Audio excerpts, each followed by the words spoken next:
What's up? So one of the questions that I most often get from audience members like yourself is more information about how to learn more about running a business, just in general, the education side of things when it comes to the business world, the service business world. And I'm super excited to be able to share with you the opportunity to go to this awesome event in Las Vegas. If you are ready to take your contracting business to the next level, you got to attend this event. It's called EGIA Contractors University. It's their annual event. It's called Epic 2021. And it's one of the most highly anticipated educational events of the year for home service industry. Epic 2021 will take place over October 28th through 29th at Paris, Las Vegas. If you've never been, which I'm one of them, I'm super excited to go there. And I hear that it's amazing. Just this venue alone is really awesome. So the event is actually going to feature celebrity keynote speakers such as Damon John of Shark Tank, John Taffer of Bar Rescue. I'm sure you've seen the show, at least the previews of it, so you know who these guys are. And then also Captain Sully Sullenberger. He's the airline pilot from The Miracle on the Hudson, which was a really cool movie. If you haven't seen that, check it out. There'll be breakout sessions that are delivered by legendary industry experts, access to best-in-class product and service providers, dynamic networking opportunities, and an unforgettable evening party. You can even come and hang out with us on Media Row as we record Service Business Mastery Live. So if you ever wanted to be on the show, ever want to watch, just come hang out and chill with us on Media Row. You can also get $50 off registration if you use the code TERSH50 at epic2021event.com. Coupon code is TERSH50, and that's spelled TERSH, at epic2021event.com. You definitely do not want to miss this event. I look forward to seeing you there.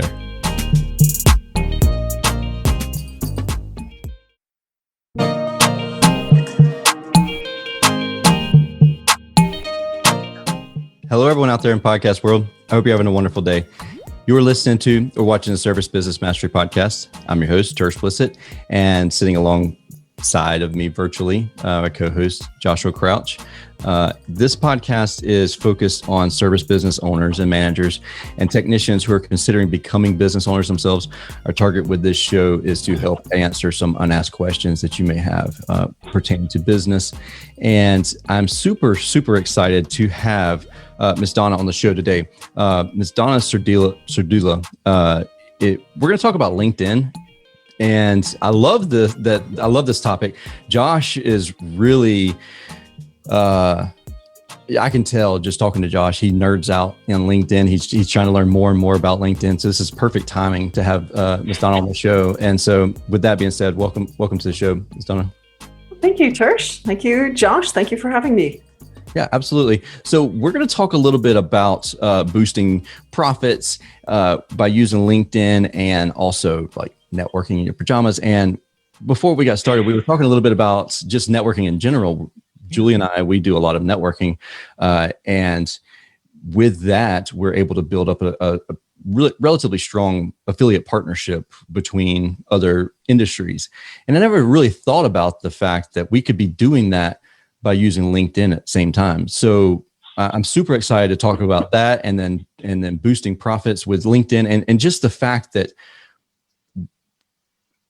most of us don't know what to do with LinkedIn. Like we're like, yeah, we know we need to have a LinkedIn profile. Maybe you're listening to this and that's you. Like I have a LinkedIn profile. I've had a LinkedIn profile for 5 years, but it has the same picture and it probably has the same header. It probably says Happy New Year's from whatever year I put it on it, and there's way more to LinkedIn than that. And it's not just, educational topics and then getting spammed in your inbox. There's way more to LinkedIn, and I'm super excited about that. So with that being said, welcome to the show. Tell us a little bit about you and your background and what makes you an expert in this realm of things. Yeah, sure. So I started my business, Vision Board Media, back in 2009. Back then, I had just come out of a very high pressured sales environment. Like 80 cold calls before noon every day. the sales meeting where, you go and you hang your head in the toilet because you're like, oh, I don't know if I want to talk about my quota. It's like, it's just so tough and rough and hard. So I was sort of birthed out of that, that high pressure sales environment. But it was during that time that I realized the importance of LinkedIn. I had gotten on LinkedIn back in 2005, so years and years ago. I hit it like most people do, like you look at that profile, you copy and paste your resume, and then you wait for opportunity to hit. It doesn't because you copied and pasted your resume. And then you sort of scratch your head and go, I thought it was supposed to, like, this is clearly a waste of time. Like that just seems like it's just like what everybody does. Yeah, that's what everybody does. And anytime I ever talk to anybody about LinkedIn, it's like, well, this is what my resume's on LinkedIn. What else do I do? It's there. I'm there. Why not? Why is nothing happening? It's because you copied and pasted your resume on LinkedIn, because a resume aligns you to a job. It should align you very specifically to that very next job that you're targeting. But that's not what LinkedIn should be doing. LinkedIn is a digital introduction. It's a first impression, right? It's your online reputation. It should be your professional manifesto. It should tell a story, but it should also be very specific in terms of what your goal is, because everyone's goal on LinkedIn is different. Some people are looking for a job. And even then, you don't want to copy and paste your resume because you still have a resume that you want to send. You don't want it to be redundant. You want it to build. You want people to get more and more interested, to call you in for an interview rather than dismiss you. Some people are on it for sales, prospecting, sales. Some people are on it to be seen as an expert. Some are on it for reputation management. Some are really on it to look at other people and to kind of get a better sense and do, competitive intelligence, business intelligence. There's so many different reasons to be on LinkedIn. Yeah. But you have to really be very clear, like, why am I on LinkedIn? And I have a 4-point methodology that I'm more than happy to talk to you guys about, like the 4 different points that you need to go through. But I will say this, when I was cold calling, I had my epiphany about why LinkedIn, because I kept looking at the people that I was cold calling. I wanted to learn more about them. And one day it dawned on me as I'm walking into these meetings, I'm making these phone calls, as I'm doing presentations, and I'm trying to, drum up business and build this book of business. These people were looking at me. They were looking at me as well. They were Googling my name. The only pertinent result back then was my LinkedIn profile. And what did it look like? My old, dry, out of date resume. Yeah. Right. What did they want to know from me? They wanted to know that I knew their business, that I was a part of their industry, that I cared about their businesses, and I knew how to grow them and do more with them. And what did my profile say? I like to close business. I like to ask for the check. I have no problem prospecting. I can sell snow to an Eskimo. Doors were closing as soon as they were looking at that. And that's happening over and over and over again, even today, over 10 years later. They are making the same mistake. So real quick, what would you say to somebody? Okay, so they have a massive following on Facebook and they want to get a following on LinkedIn. But just like you said, when someone is searching you, they do a quick Google search of your name and say your Facebook profile pops up first. Like, how do you, even if you're very aware of reputation management, I feel like you have to be very consistent across all platforms, obviously. But you have to be consistent, but I think you also have to think in terms of your target audience. Yeah. And there is a very specific audience that's going to look at you on Facebook. There's another audience that's going to look at you on LinkedIn.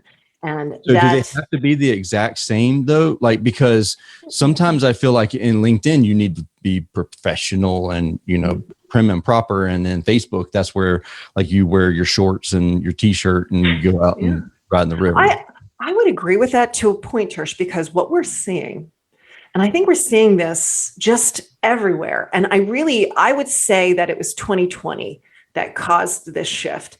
And LinkedIn is getting more personable. It's getting more friendly. It's getting more open. I'm seeing pictures of proud parents posting pictures of their kids graduating. I'm seeing more, pictures and thoughts of people like opening up and talking about some very personal things that are going on in the world. It's not overly like Facebooky, it's not, but it's still career, it's still professional, but it's not that stodgy, stuffy, we only talk about this. And I do think it's because we as a nation, as a world, not even as a country, we've been through this pandemic. We recognize that we're all human, and some of that professional mask has been torn off. And I say it's about time. Yeah, no, I agree with that. What I love about LinkedIn versus Facebook. Facebook, you get some more of the side of people that just isn't the most ideal. LinkedIn is more like thought leadership. It's more like you can talk about a really hot topic and people are respectful. They actually give like there's good less drama really on LinkedIn. Yes, there's so much less drama. You can actually really learn a lot just by going on there and looking at some of these feeds. There's a lot of especially some of the more popular people on LinkedIn, like their names escape me right now, but they post a lot of different things that are thought-provoking and inspirational, stuff that really, if like early in the morning when you need that kick, you're like, I can do more now because this guy's doing this. And I don't know if you wanted to go back into, we're kind of getting on a sidetrack here of LinkedIn versus Facebook, but back to your tips of optimizing a LinkedIn profile for someone that maybe only uploaded their resume and they haven't done anything since. Yeah.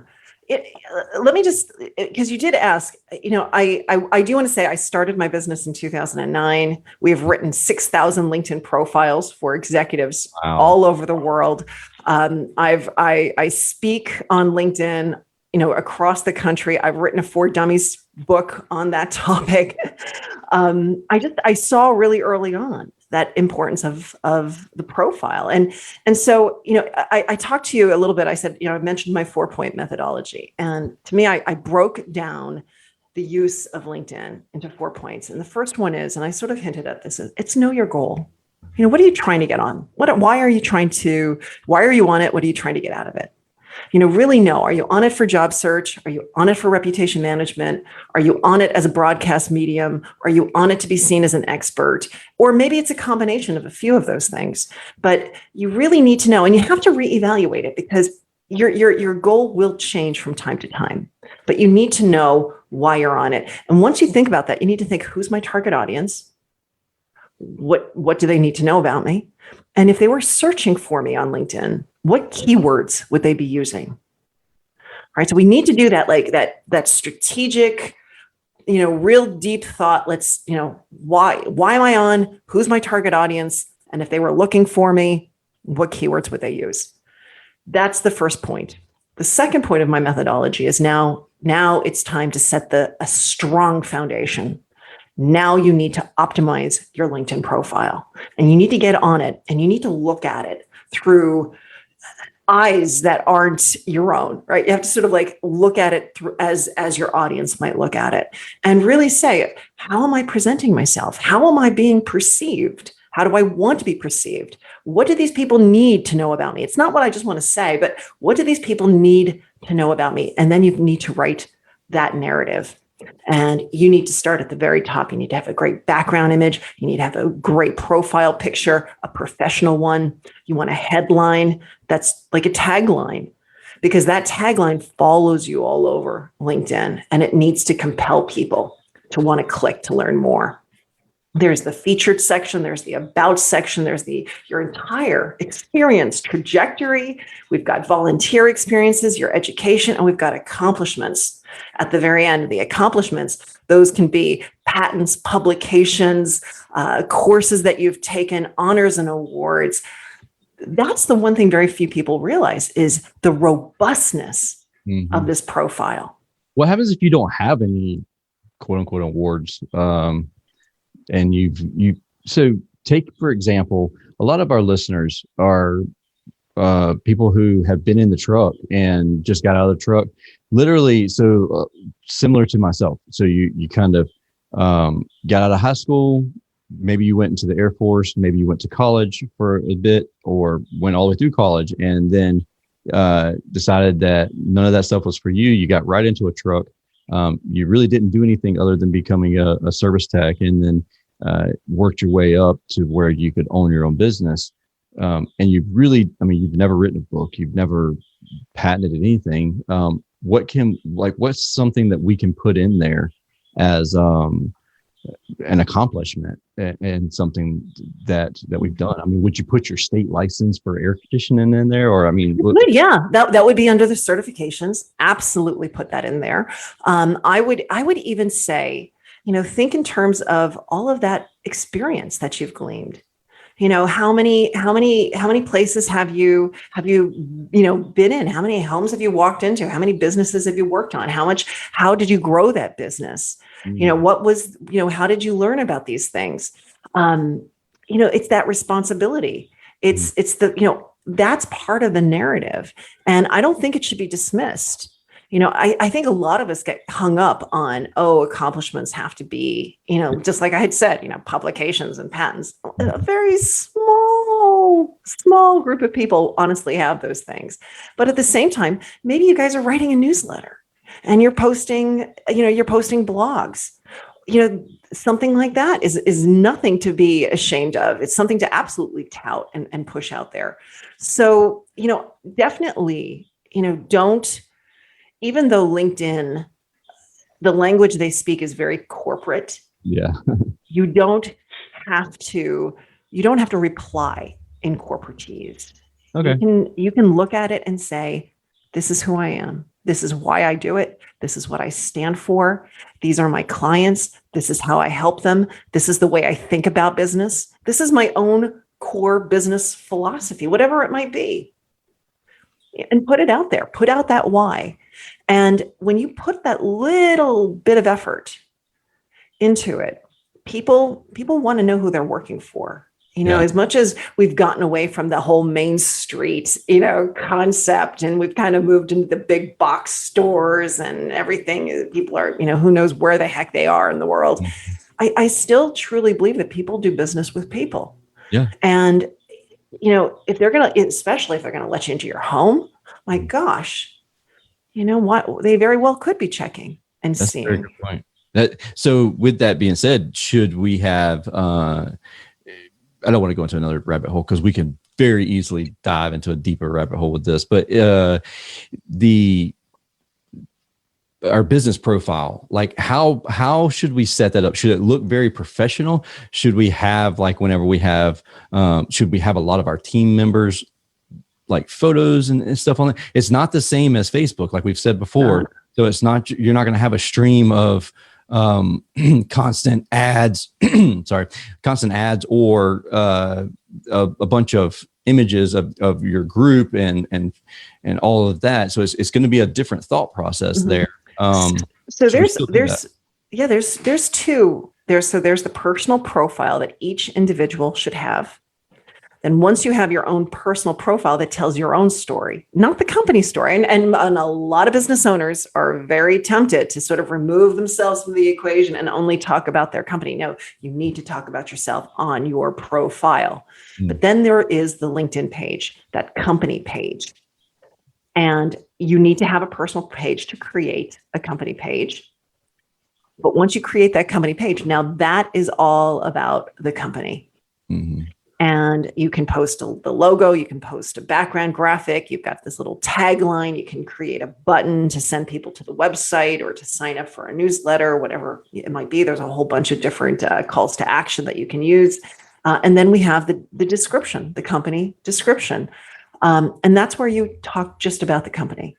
Now, if you have employees, those employees would need to create their own profiles. They'd need to go down to the very first experience.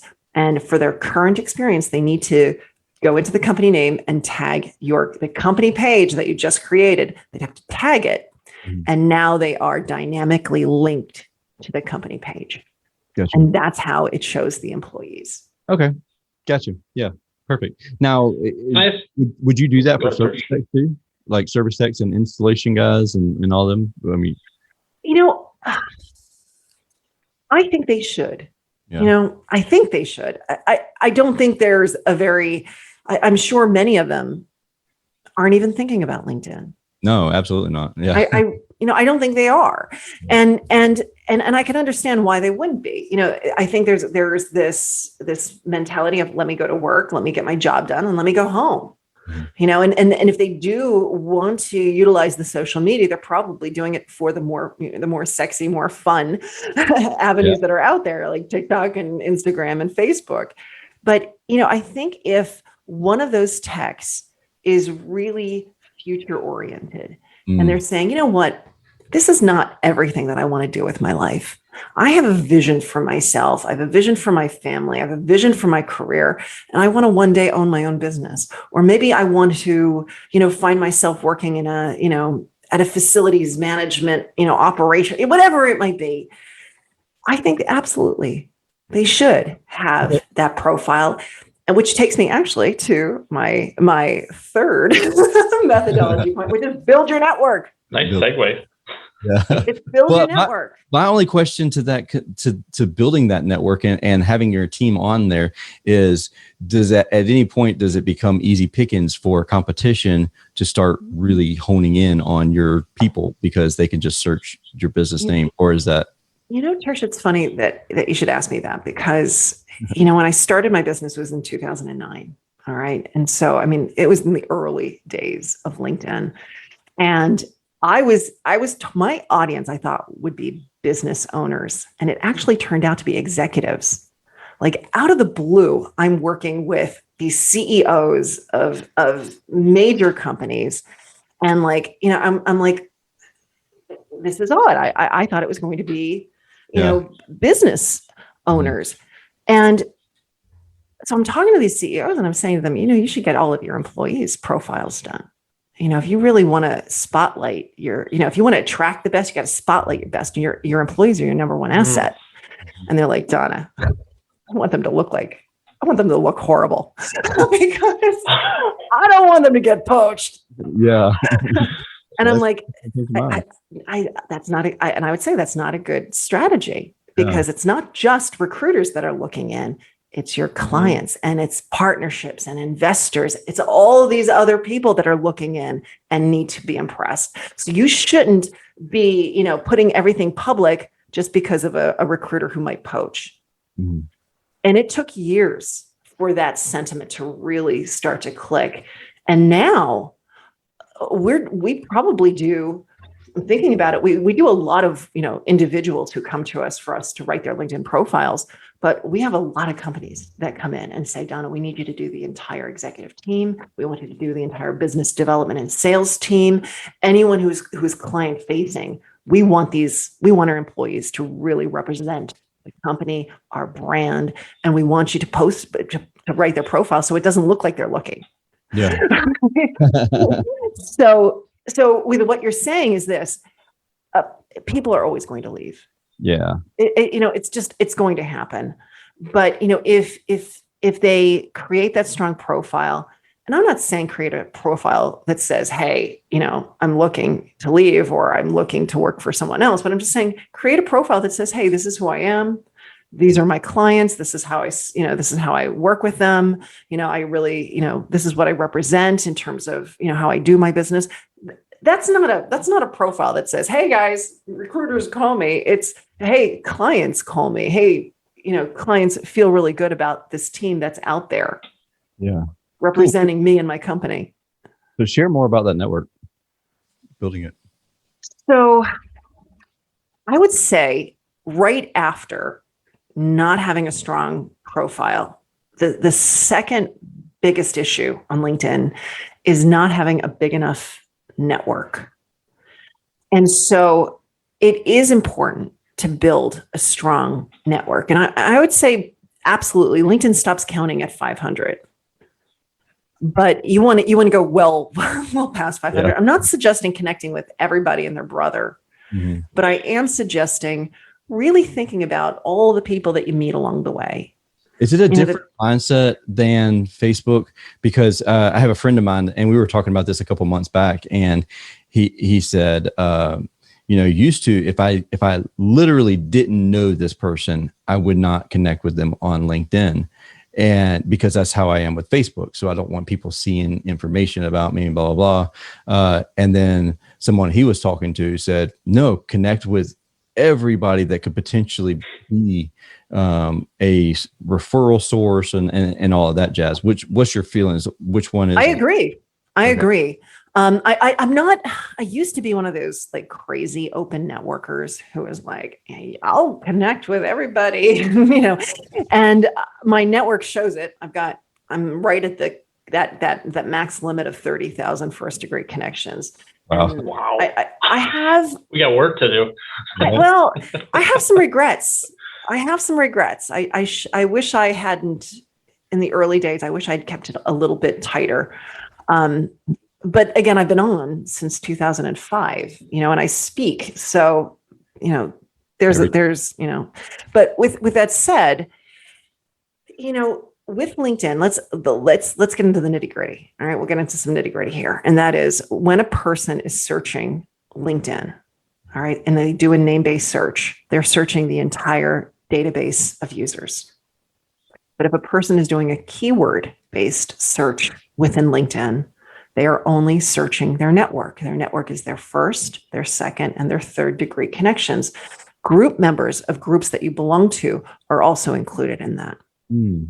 Now, from time to time, if you have a small enough network, sometimes you'll see people who are out of network, but you don't see their full name and there's a limitation there. So it's basically like they don't exist anyway. So if you want to be found and if you want to find others, you need to have a network to support that. So Don't think about just the people that you're connecting to. Realize that those people are coming into your network with all of their connections.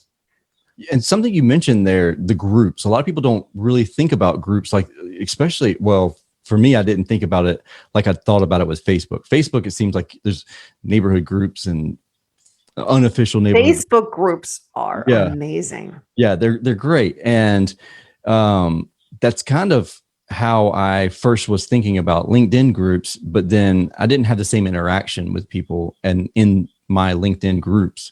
And it seemed like it was less local groups and more trade, like nationwide trade oriented groups. And maybe that's just the network that I'm in. I haven't gotten LinkedIn has done their darndest to kill groups. Okay, well, that answers that then. Yeah, it was back in the day, LinkedIn groups were what Facebook groups are today. Yeah. And those groups in the LinkedIn realm were wonderful. And there was a lot of business to be had.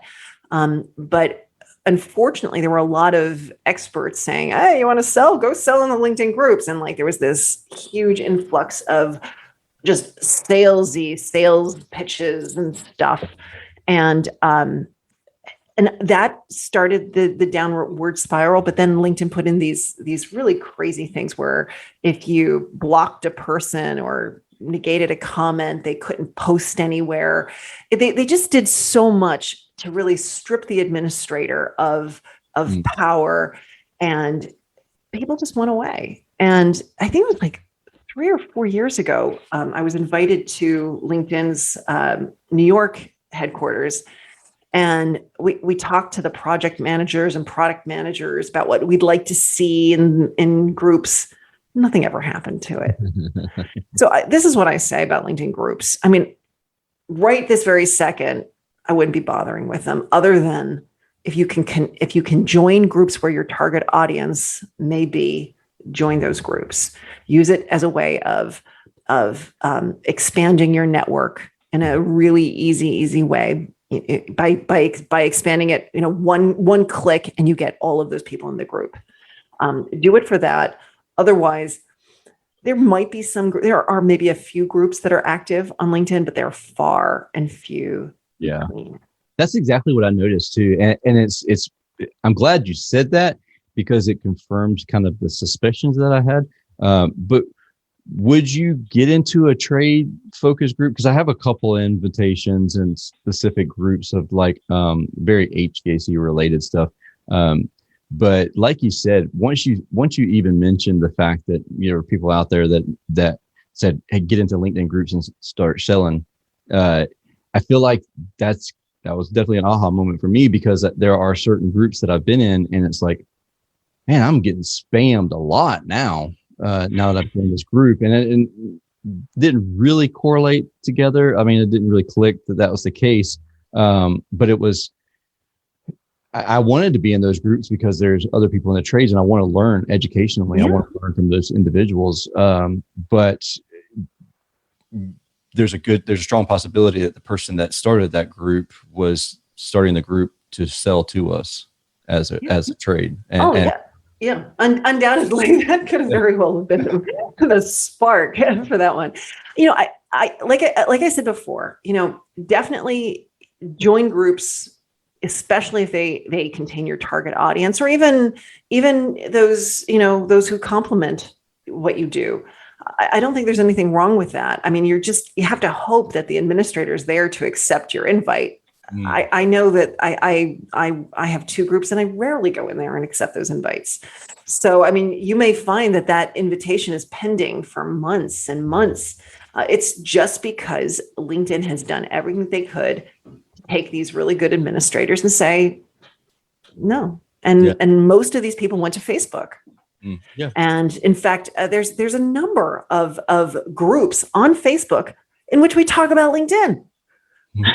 Because it's easier to do it on Facebook than it is to do it on LinkedIn. It's bizarre. It's absolutely bizarre. I think in some way hashtags killed groups too, if you really think about it, right? Because if you want to talk about a topic, pop into the hashtag. Why even bother with the group? Good point.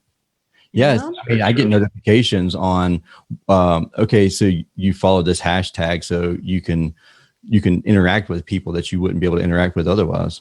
Yeah, I truly think hashtags killed. I mean, I think LinkedIn killed groups, but I think hashtags put the death knell to it. Nail on that coffin. Like you need to grow your network. You need to have a strong network. Connect with people. I think of that Glenn Ross movie, Always Be Closing. No, how about Always Be Connecting? Yeah. Right. Like, so just connect. And there's this quote that says, your network is your net worth.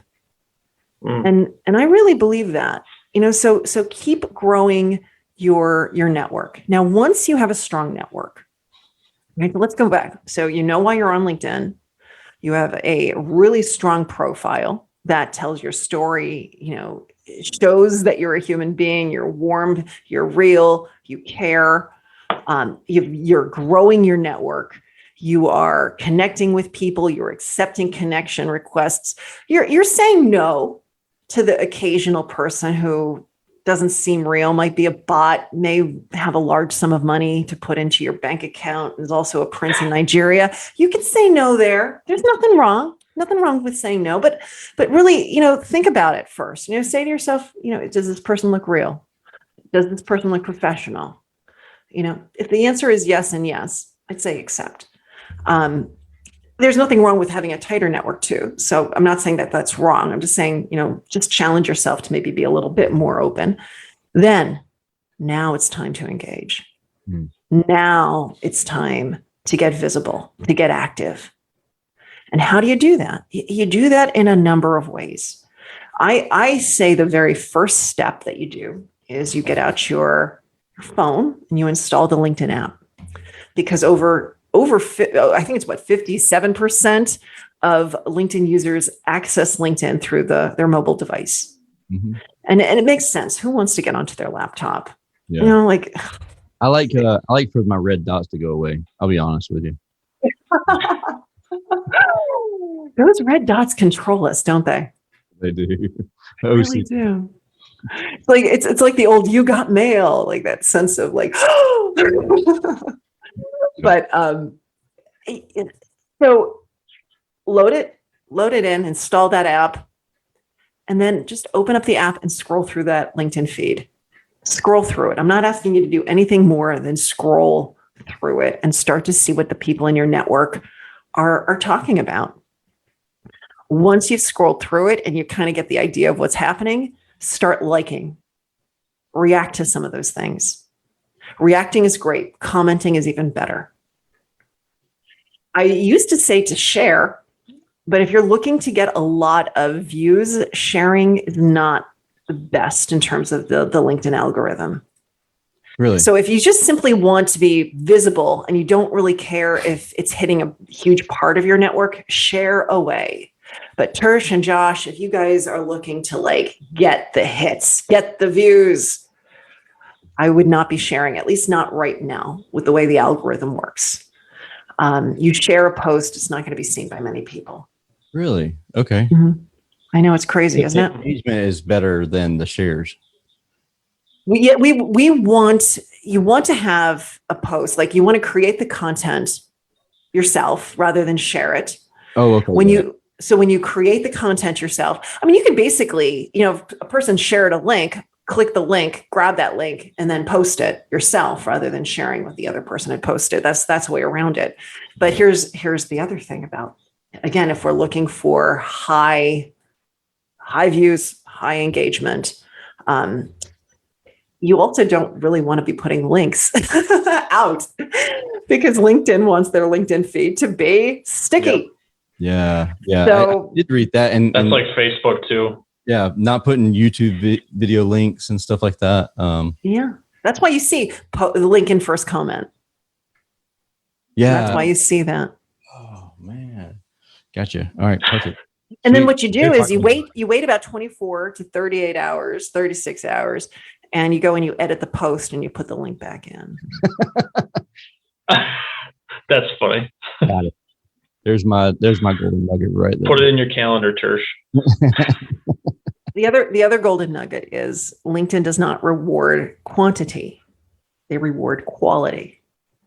Ooh, and it's not like your Facebook feed where you have to post multiple times because that's such a low engagement, or the viewership is going to be extremely low.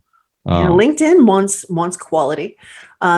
Look, it might be different for you, Tersh, and you, Josh. You guys have an audience here, but for your audience, I don't want them thinking that they have to post every day on LinkedIn. Mm-hmm. I don't even want you to think that you have to post once a week. Wow. Okay. I'd like you to post once a week, but you don't have to. Once every 2 weeks, fine. Just be active, be consistent, but pop in there, show that you're real, show that you have something to say, but don't feel this overwhelming need to be posting. When I say posting, I'm talking about creating a post. Mm-hmm. The other way to be active, though, so you might be thinking, oh, but you can still be visible because now you're also commenting and liking on other people's posts. Yeah. So that still kind of populates the feed. Your activity is populating the feed. So what about using like third-party apps like Buffer or even like a Hootsuite or something like that? Is that a go or no go? There's one, Meet Edgar, where like it just shares articles basically. All right, there's a balance here. All right. What I have found is when I share through Hootsuite or Publer, those views don't seem to be as high as if I just organically go in and drop the exact same content. So I feel like LinkedIn sort of limits that post. Like they don't see it as being as high quality as if you organically, naturally came to their page and posted it. With that said, that shouldn't matter to your audience. It may matter to you, Tersh. It may matter to you, Josh, because you guys are content creators and you're broadcasting and you have these larger audiences. But for the regular Joe who is on LinkedIn, not to but just to naturally network and naturally be on it, if that works for you, do it. It's more important for you to be pushing stuff out there, with a regularity. It doesn't have to be every day. I would love it to be 3 times a week. I would love it to be once a week. Yeah. But I also recognize you guys have jobs, you have families, so I want to be really just, we have to be realistic and practical. Yeah, 100%. I agree 100%. If you can get that regular and consistent posting by using that program, that's do it. Better than not doing it at all. Yeah, better than not doing it at all. Yeah, cool. Josh, Julie, or I'm sorry, Donna. Wow, that was really bad. I don't know if I was looking at the Facebook feed and saw your wife comment or something. Oh yeah, that was awful. I'm sorry about that, Donna. I normally get either Diana or Nancy. Isn't that funny? Oh, well, it's a 5-letter female name. So this is something that we briefly touched on. We talked about it before the show because LinkedIn is inherently B2B, and Facebook and Instagram, where most of the businesses that listen to this podcast and the people that listen to this, they're like, well, I want to get in front of B2C. I want to get in front of homeowners, thinking that I want to post thoughtful educational pieces there. And they don't think of LinkedIn in that way. I know we were kind of talking about some stuff that I thought was really good before the show. If you want to kind of go into maybe opening your mind to a different way of thinking about LinkedIn. Yeah, I mean, well, the one thought, of course, is there's homeowners on LinkedIn too, guys, and they are typically high net worth individuals who are on LinkedIn. It's when you look at the stats and the demographics, it's impressive who's on LinkedIn. So, I mean, if you are looking for those high net worth individuals who own, large residential properties, plural. Yeah, LinkedIn is a nice place to be.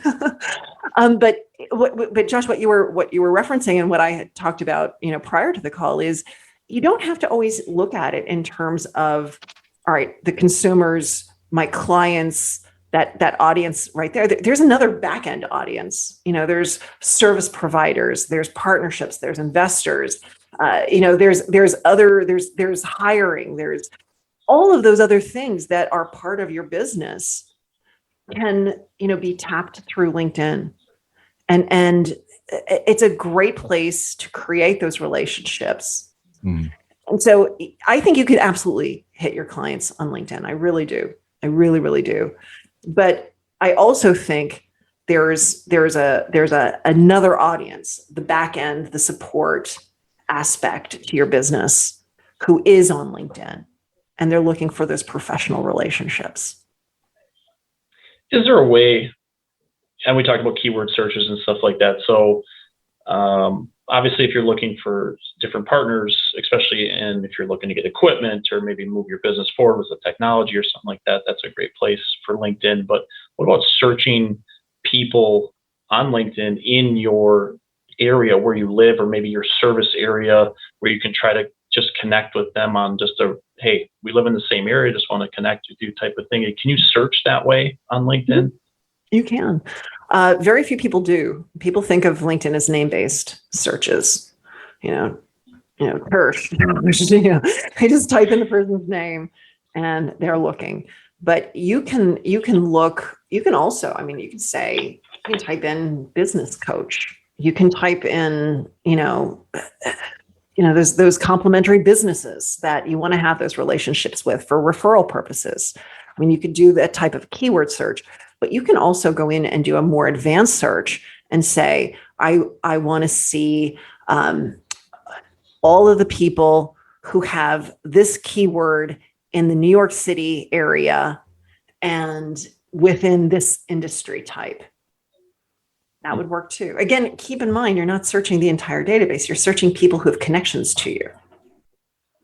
When you see that first, second, and third, that's referencing, are you directly connected? Is there a mutual connection, or is it a little further out? So if they're more than third, then you won't be able to see. You're not going to see them. Gotcha. I mean, unless they're group members, then they're considered third. Gotcha.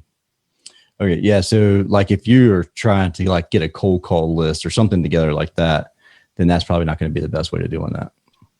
Not unless you're paying for a higher level membership.